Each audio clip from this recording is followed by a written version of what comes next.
दोस्तों, इससे पहले कि मैं ये रिपोर्ट आप लोग के सामने रखूं कि उससे पहले मैं आप लोगों से एक बात कहना चाहता हूं। बॉलीवुड की आने वाली उस मच अवेटेड फिल्म को लेकर जो कि इस वक्त विवादों में घिर गई है, इस बात को लेकर कि भाई अगर इस फिल्म से ये कलाकार बाहर निकल जा रहा है तो इस फिल्म का बहुत ही बुरा हाल होगा बॉक्स ऑफिस पर, क्योंकि इस कलाकार के बिना इस फिल्म की कल्पना की ही नहीं जा सकती है। तो आप समझ ही गए होंगे, मैं बात कर रहा हूं अक्षय कुमार, सुनील शेट्टी और परेश रावल की उस फिल्म की जो कि भाई इन दिनों चर्चाओं के घेरे में आ गई है, यानी कि भैया हेरा फेरी के पार्ट थर्ड की। तो भाई इस फिल्म के साथ जो कुछ हो रहा है ना, उसको देखने के बाद तो कभी कभी मुझे ऐसा लग रहा है कि हेरा फेरी के मेकर जो है वो क्या वाकई में इस वक्त प्रॉब्लम के दौर से गुजर रहे हैं, या फिर हेरा फेरी की ये जो टीम है, यानी कि श्याम, उसके बाद भाई राजू और बाबू राव, यानी कि हमारे परेश रावल, पब्लिक के साथ हेरा फेरी तो नहीं कर रहे हैं। अब मैं ये बातें आपसे क्यों कह रहा हूँ, चलिए मैं आपको बताता हूँ एक छोटे से रिपोर्ट के माध्यम से। हेलो फ्रेंड्स, मैं हूं नरेंद्र और मैं आपका एक बार फिर से स्वागत करता हूं हमारे चैनल यानी कि वायरल न्यूज जंक्शन में। दोस्तों, ये बात तो आप तो जानती हो कि परेश रावल को लेकर ये खबर हम लोगों के सामने आ गई है कि उन्होंने हेरा फेरी के पार्ट थर्ड से अपना हाथ पीछे खींच लिया है, यानी कि भैया उन्होंने आज ऑफिशियली इस बात की घोषणा कर दी है कि वो अब हेरा फेरी के पार्ट थर्ड का हिस्सा नहीं रहेंगे। यानी कि भैया उन्होंने ये बात क्लियर की है कि उनको जो लीगल नोटिस भेजा गया है उसका जवाब उनके वकील ने कानूनी तौर पर दे दिया है इस फिल्म के मेकरों को, यानी कि अमित नायक जो कि परेश रावल के वकील हैं, उन्होंने अपना पक्ष रख दिया है। बिहाफ में किसके? तो भाई परेश रावल के। और खबर ये निकल के आ रही है कि परेश रावल को जो अमाउंट मिला था ना, यानी कि जो साइनिंग अमाउंट मिला था 11 लाख का, वो भी परेश रावल ने वापस कर दिया है हेरा फेरी के मेकरों को, और वो भी 15% इंटरेस्ट के साथ में। यानी कि भैया इतना इंटरेस्ट भी उन्होंने दिया है और उसके साथ थोड़ा सा और पैसा बढ़ाकर इस फिल्म के मेकरों को दिया है।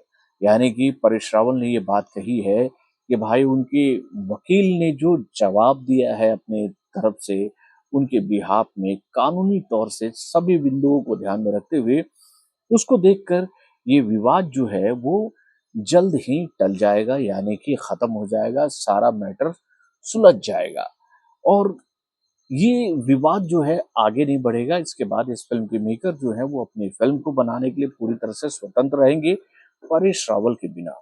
तो भाई अगर ये बात परेश रावल कह रहे हैं तो पब्लिक आखिर में क्यों इस फिल्म को लेकर ये दावा कर रही है कि कहीं ना कहीं ये प्रैंक किया जा रहा है ऑडियंस के साथ में, इस फिल्म का हाइप सुपर से ऊपर बनाने के लिए भैया पब्लिक के इमोशंस के साथ में खेला जा रहा है। क्योंकि भैया जिस तरह से इस फिल्म की चर्चा इस वक्त हो रही है, इस फिल्म को लेकर जो खबरों का बाजार गर्म हुआ है, और भाई पब्लिक जो चाह रही है कि भैया परेश रावल ही इस फिल्म में बाबू राव का किरदार निभाए, तो कहीं ना कहीं कई बातें हम सभी का ध्यान जो है वो उस तरफ केंद्रित करने की कोशिश कर रही है कि भाई वाकई में कुछ ना कुछ तो झोल झाल चल रहा है हेरा फेरी के अंदर। अब देखिए, अब ये झोल झाल क्या है ये तो आने वाले दिनों में पता चलेगा, लेकिन एक बात तो साफ हो गई है परेश रावल के स्टेटमेंट से कि भैया उन्होंने इस फिल्म से अपना हाथ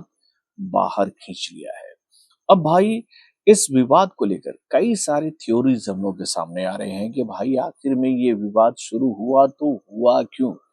पहले ये बात बताई जा रही है कि भैया परेश रावल को एक टर्म के अंदर बांधने की कोशिश किया गया कि भाई आपको हम इतना अमाउंट देंगे इस फिल्म के लिए, यानी कि खबर निकल के आ रही है कि उनको 15 करोड़ इस फिल्म के लिए मिलने वाले थे। लेकिन ये पैसा जिन कंडीशनों में मिलेगा वो कंडीशन परेश रावल को सही नहीं लगा। यानी कि भैया उनको जो अभी साइनिंग अमाउंट मिला है 11 लाख का, वही साइनिंग अमाउंट उनके पास तब तक रहेगा जब तक ये फ़िल्म सिनेमाघरों में रिलीज़ नहीं हो जाती है। यानी कि भैया उनको बाकी के पैसे पाने के लिए इस फ़िल्म के रिलीज़ होने का इंतज़ार करना पड़ेगा। यानी कि उनको 14 करोड़ 79 लाख जो है, वो इस फ़िल्म के सिनेमाघरों में रिलीज़ होने के बाद मिलेगा। अब यहाँ पर जो सबसे बड़ा झोल हो रहा है वो ये बताया जा रहा है कि भाई अक्षय कुमार इस वक्त कई सारी फिल्मों के शूट में व्यस्त हैं। वो काफी कहें तो भैया फिल्मों के साथ जुड़े हुए हैं, तो वो इस साल इस फिल्म की शूटिंग शुरू नहीं कर पाएंगे। उनके डेट्स जो है वो ऑलरेडी दूसरे प्रोडक्शन हाउस के द्वारा लॉक किए गए हैं। तो अक्षय कुमार जो है वो अपने इस फिल्म को, जो कि उनके ही प्रोडक्शन हाउस के तहत बन रही है को प्रोडक्शन में, तो ये फिल्म जो है वो अगले साल फ्लोर पर जाएगी, यानी कि 2026 में। और अगर ये फिल्म 2026 में फ्लोर पर जाती है तो इस फिल्म को बनते बनते 2026 कंप्लीट हो जाएगा। ये फिल्म रिलीज होगी 2027 में। यानी कि भाई परेश रावल को अपना मेहनताना हासिल करने के लिए 2027 का वेट करना पड़ेगा। तो यहाँ पर अब एक सवाल उठता है कि भाई क्या ये टर्म कंडीशन केवल परेश रावल के लिए बांधा गया है, या फिर इस फिल्म में जितने भी कलाकार नजर आ रहे हैं उन सब के साथ भी यही टर्म एंड कंडीशन है, चाहे वो अक्षय कुमार हो या फिर सुनील शेट्टी हो या फिर परेश रावल हो। यानी कि भैया परेश रावल के लिए अलग कानून, सुनील शेट्टी के लिए और अक्षय कुमार के लिए तो कोई अलग कानून नहीं होगा। अगर भाई यही कंडीशन सुनील शेट्टी के साथ भी थी तो सुनील शेट्टी ने इस पर सवाल क्यों नहीं उठाया? वो भी ये बात क्यों नहीं कहे परेश रावल के साथ आकर कि भैया ये जो टर्म कंडीशन दिया गया है ये गलत है। भाई आपको अपनी फिल्म जब रिलीज करनी है करो।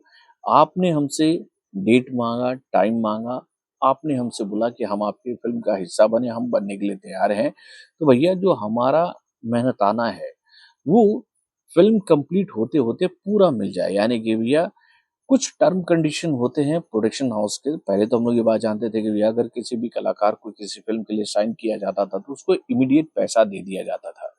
लेकिन भाई अगर ये टर्म कंडीशन अभी बांधा गया है तो ये तो सबके लिए होगा। तो यहाँ पर अकेले विवाद परेश रावल क्यों कर रहे हैं, यही बात मुझे खटक रही है। और मैंने आप लोगों को याद होगा कि ये बात पहले भी बताई थी कि भाई इस फिल्म को लेकर जितने एक्साइटेड अक्षय कुमार हैं, जितने सुनील शेट्टी हैं, उतना ही एक्साइटेड परेश रावल भी एक वक्त थे। और वो इस फिल्म को लेकर बार बार लोगों के बीच में चर्चाएं कर रहे थे कि उनकी ये फिल्म फ्लोर पर जाएगी, फ्लोर पर जाएगी। और अचानक परेश रावल दुनिया के सामने आते हैं और बोलते हैं कि उनको ये किरदार अब करना ही नहीं है।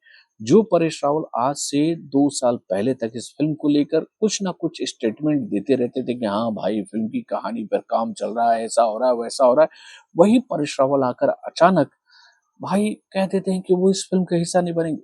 तो भाई अगर यहाँ पर हम लोग परेश रावल के मनोदशा को समझने की कोशिश करते हैं तो पैसा वाला एंगल को हम लोग साइड रखते हैं। कहीं ना कहीं परेश रावल को ऐसा लगा होगा इस फिल्म की कहानी को सुनकर कि भाई जो कॉन्सेप्ट तैयार किया गया है उसमें किसी एक कलाकार को कुछ ज्यादा प्रधानता दिया जा रहा है और परेश रावल के किरदार को डोमिनेट करने की कोशिश की जा रही है। यानी कि भैया एक थ्योरी हम लोग के सामने ये भी आई थी कि कुछ क्रिएटिव डिस्प्यूट की वजह से ही परेश रावल ने इस फिल्म को छोड़ने का मन बनाया है। तो भाई अब तो ऑफिशियली कह दिया है परेश रावल ने कि भैया उनके जो वकील हैं वो जवाब दे रहे हैं कानूनी तरीके से इस फिल्म के मेकरों से। तो भैया अब आने वाले दिनों में ये बात साबित होगी कि भाई वाकई में क्या परेश रावल इस फिल्म का हिस्सा है कि नहीं, या फिर ये एक पीआर का स्टंट था। ये तो आने वाले वक्त में पता चलेगा। लेकिन भाई अभी तक इस फिल्म के साथ जो कुछ भी हो रहा है ये कहीं ना कहीं पब्लिक के इमोशन के साथ खिलवाड़ है, क्योंकि भैया इस फिल्म को पब्लिक सिनेमा घरों में देखना चाहती है तीनों कलाकार के साथ में। आप भी ये बात मानते हैं ना? अपने कमेंट के माध्यम से हमें जरूर बताइएगा। बॉलीवुड से जुड़े और भी कई सारे खबरों को जानने के लिए हमारे चैनल यानी कि वारंग जंक्शन को लाइक सब्सक्राइब करना ना भूलिएगा और हमारे अपडेट्स को जानने के लिए बेल आइकन को जरूर दबाइएगा।